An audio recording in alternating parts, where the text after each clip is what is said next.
Lunch নিয়ে। দেখো, lunch দেখানো কিছু মানুষের কাছে যদি বিরক্তিকর হয়, কিছু মানুষের কাছে কিন্তু খুব আনন্দের। কারণ দেখো, পৃথিবীর যাই কিছু ঘটে যাক না কেন, খেতে কিন্তু মানুষকে হবে। আর যখন খিদে মানুষের পায়, তখন সামনে যদি একটা শুধু ভাত আর ডালও থাকে, সেটাও তখন অমৃত মনে হয়।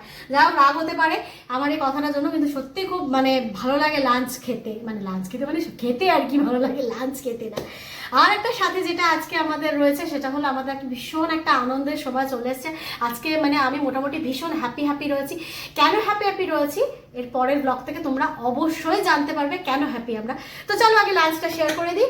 দেখো, এদিক থেকেই ফার্স্ট শুরু করছি। এখানে হচ্ছে ভাত, এটা হচ্ছে মটর ডালের বড়ার তরকারি, ডিমের কারি, একটু মাখো ডাল, আর এটা হচ্ছে টমেটোর চাটনি। এই হলো আজকে আমাদের লাঞ্চ। আমাদের কাছে কিন্তু এইগুলো ভীষণ ইয়াম্মি লাঞ্চ। মানে আমাদের কাছে মাংস টাংস থেকে ওই ধরনের খাবার ভীষণ খেতে ভালো লাগে। তোমাদেরকে আগেও বলেছি, যারা আমাদের বড় ব্লগ দেখো, যারা আমাদের পরিবারের সদস্য, তারা তো জানোই। আর যারা নতুন দেখছো তাদের জন্য বলছি, আমরা কিন্তু এরকম সিম্পল খাবার খেতে ভীষণ পছন্দ করি। আমাদের তিনজনের ভীষণই ভালো লাগে। তো আজকে লাঞ্চ তো শেয়ার হয়ে গেল।